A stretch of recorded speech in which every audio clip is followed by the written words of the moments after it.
Hello and congratulations on getting access to this video course on Facebook retargeting. Okay, so this is video number 1, which is the introduction and getting started. So before we get started, I want to give you a quick overview of what's inside this video course so you know exactly what to expect. So obviously this is video number 1. Video number 2 is going to be a visual map of Facebook retargeting.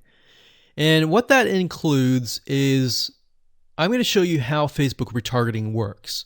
And a lot of times people jump straight into showing you how to set things up.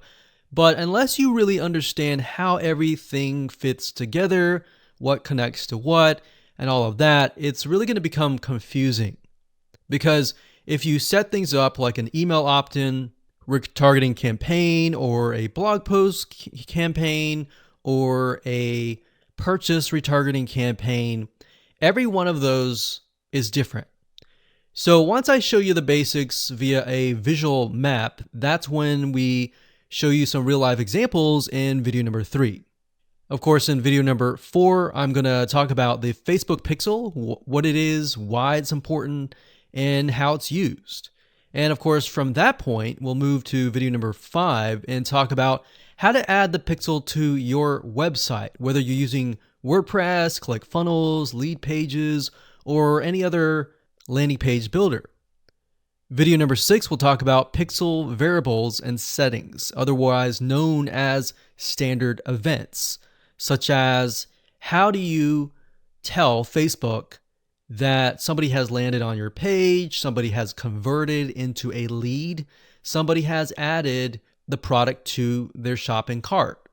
Maybe you want to find people who have added things to the cart but have not yet purchased so that you can show an ad to them, remind them that they are interested in that purchase, and perhaps give them some sort of discount as well. Video number 7, we're going to talk about custom audiences, which are essentially lists or segments of people that you have targeted. And when you create your Facebook ad, you can then target that specific custom audience and show that specific ad to that audience. And then of course, in video number 8, we'll have some practical application and show you how to create these custom audiences. And of course, last but not least, video number 9, we'll talk about retargeting campaign setup. All right, so let's talk about mindset, because I'm a big believer of having the right mindset before you get started.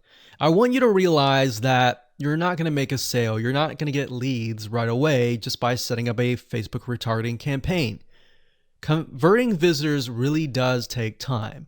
And to be realistic, sometimes 12 to 17 times of touch points, meaning you have to get in front of them 12 to 17 times before they will buy. So I want to make sure that you don't expect an immediate action or an immediate sale.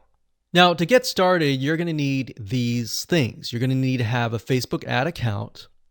And in doing so, you'll also need to have a Facebook business account. And you can go to business.facebook.com to get access to a Facebook business account. Now, having a business account is separate from the Facebook ad account. You'll obviously need money for ads, realistically at least $500 or more. This is not free by any means, but it's a great way to test things and find results right away. You'll also need to have an idea of how you are selling your product or service in terms of your website, in terms of your funnel landing page setup, meaning how many pages do you have in your funnel? Do you have 3? Do you have 4? Do you have 5? How many? So you want to have an idea of that before you get started, because it'll start to make sense once I show you around. And of course, you'll need to have some sort of mind map or flowchart software. And the reason for that is it will help you be able to map things out, map your own plan of attack out, so that you will be able to successfully implement everything that we're teaching you. Hello and welcome back. This is video number 2. And in this specific video, we're going to show you a bird's eye view of how Facebook retargeting works. So you may have a general idea of how Facebook retargeting works, but my goal here is to kind of give you a visual mind map of how all the pieces connect together. Because if I jump in and start showing you to do this, to do that, and I don't explain what things are and why things are important, I know that you will get confused, and I don't want to overwhelm you, so that's the goal here. So let's dive in. Obviously, this is going to be the visitor, and the visitor comes to a website, a landing page, whatever page that you want. Let's say that it is a blog post, and it could be a specific blog post. It doesn't matter. So they visit this blog post, and on the blog post, in order for us to know that they visited the blog post, there's going to need to be a piece of code. And that piece of code is called a Facebook pixel. Now, I'm not going to talk about that right now, but all you need to know is that the Facebook pixel tracks them. I'm going to talk briefly about the Facebook pixel later on because it can get kind of technical. So all you need to know right now is a piece of code that tracks them. It lets us know that they have visited this particular blog post. Now, bear in mind that if you want to learn how to set things up with different scenarios, what do you do with an opt-in page? Or what do you do when you're trying to get somebody to fill out a form? Or what do you do when you're trying to sell a product? Well, I'm going to talk about different real-life examples in the next video. All right, so just keep that in mind. Let's just talk about the basics. Okay, so from this point, let's say it's a blog post, and maybe in this situation, what we want to do is whenever somebody visits this particular blog post, we want to create an audience specifically for this. All right, so whenever somebody visits here, they are going to have the Facebook pixel there, and then this visitor essentially will be added on this part to a custom audience. All right. And don't worry, we're going to explain all this later on. Now, this custom audience is going to allow us to say, okay, anybody who visits this page is now added to this audience here. Now, why do you need an audience? Well, you need an audience because when it comes to trying to put ads up, so let's put this up. Let's do a Facebook ad.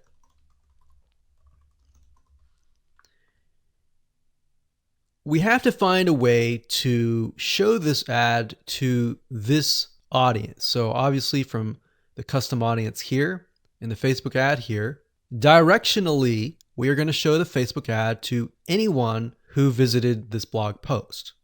So this is a very, very basic Facebook retargeting. So let me repeat this. Let's do a recap. A visitor comes to the blog post, and this piece of code is just happens to be on this blog post, which will allow us to know, okay, this person visited it and they're segmented into this audience, and therefore we then show them Facebook ads on Facebook to this custom audience. So that is a very, very basic scenario. Now, it can get a little bit more tedious if you add more things like email opt-ins or everything else like that. But I just want to start with the basics. We'll talk about more about real life examples in the next video. Now, what you will need to learn is the Facebook pixel, how to use it, how to set up different things like triggers, different ways to work with variables.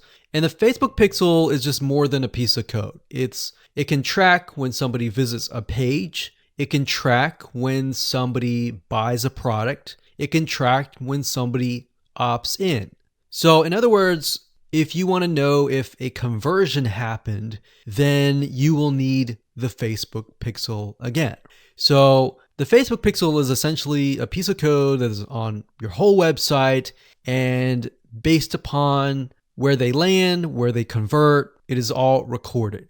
So we'll talk more about that later on, but let's move on to the next video, and I'm going to give you some real life examples and real life scenarios. We're going to show you different mind maps for different scenarios so that you have an idea of kind of how things work.